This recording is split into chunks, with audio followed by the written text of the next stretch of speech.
mirrors and the actual power of mirrors. Have you ever thought about them being a powerful thing? I personally think they can be. There's this famous reggae singer, really well known, and he has this line from a song which has always stuck with me since when I heard it when I was a child. Please forgive my singing voice, that it is not that good. But here we go. Emancipate yourself from mental slavery. None but ourselves can free our minds. Hopefully you've heard this line at some stage. It's a pretty catchy tune. But have you ever thought of the gravity of just that one statement, combined with the power of the mirror? Most people use a mirror for simply just a vanity tool, to adjust their hair, to shave in. But I had a troubled past for a while, drugs and alcohol and all sorts of other trauma, which I will not go into. And I used it to emancipate myself from all my mental slaveries.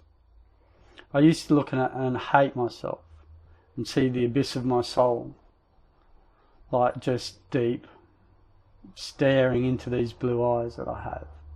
And I'd just seen the abyss of my soul. And then I remembered that line from the Bob Marley song, and there's also a line from a Nick Cave song which I'm quite fond of. Have you looked into the abyss and found it only goes up to your knees? Have you actually tried jumping in there to see how deep it goes? Well, as I said, most people use it for a vanity thing. And I used to look in there and hate myself. And then I thought, you can be your own worst enemy. I'm sure you must have heard that. My grandmother used to say it to me all the time. You're your own worst enemy. But have you worked out that you can also be your own best friend? Maybe next time you look in the mirror, look for something you like. Look for something you can change, and then look back to see if it's changed or if it does help.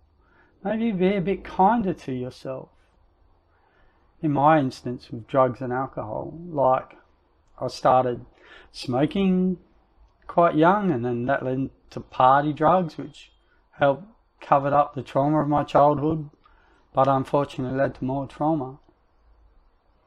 How can you outthink stuff like this?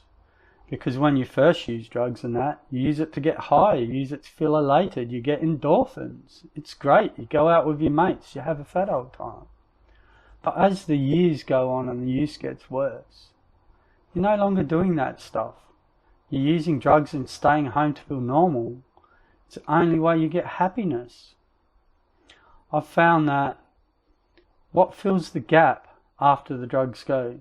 Because when the drugs go, most of the crowd you hang around with goes, because that's what you have in common.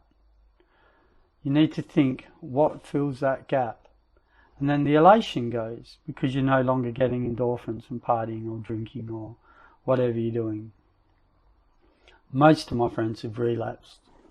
But you can do it. You need to fill it with something positive, something helpful. Stop being destructive to yourself. Easier said than done, but everything worthwhile in this life unfortunately takes work. And you are worth it. You get one life after all.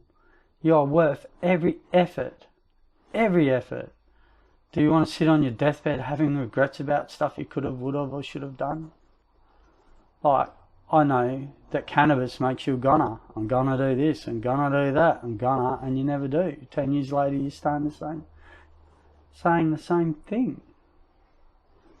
I'm just saying, the biggest lesson, the biggest help,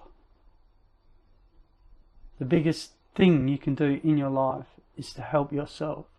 It's to free yourself from your doom loops, your negative, repetitive thinking. Relationships can also be mental slavery. You think you can't do any better. You think there's no one better for you. You think that this is it, or if they leave, I will die. But you don't die. You continue on. So some suburbs are like being in a abusive relationship. You don't know how much better things are until you leave and you look around and you stop hanging around all the bad things. You need to make these changes for yourself. I use the power of a mirror at that stage to help make these changes.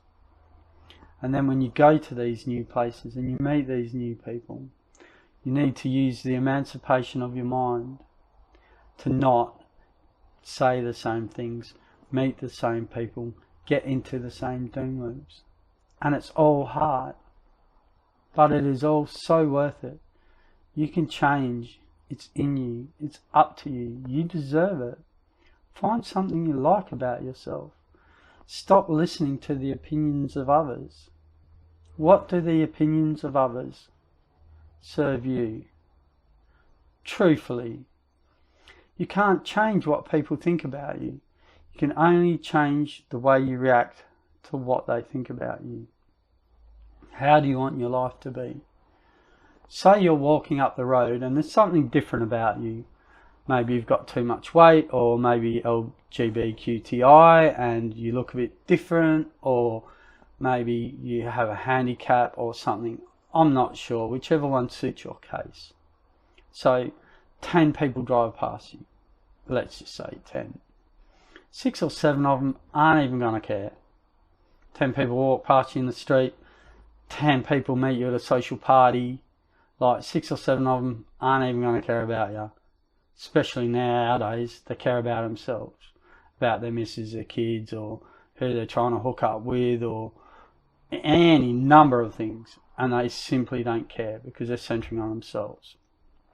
Of the ones that are left, some are going to have some positives. Like they might like your hair, or they might like the fact that you're having a go. Like if you are a little bit overweight and you're jogging up the road or you're walking up the road, they might like that. Or there could be something that attracts them to you, which is a good thing. And then maybe 1 or 2 of the last couple will have negative thoughts about you. Just 1 or 2. And often in these situations, you're not even meeting these people for long. Now, most people go, oh, people will say this or people will say that about you. Are you really going to cater your whole life for a couple of negative people? And let's face it, if you're prepared to cater it for them, why aren't you prepared to cater it to make yourself better, happier, more fun? Find joy in simple things.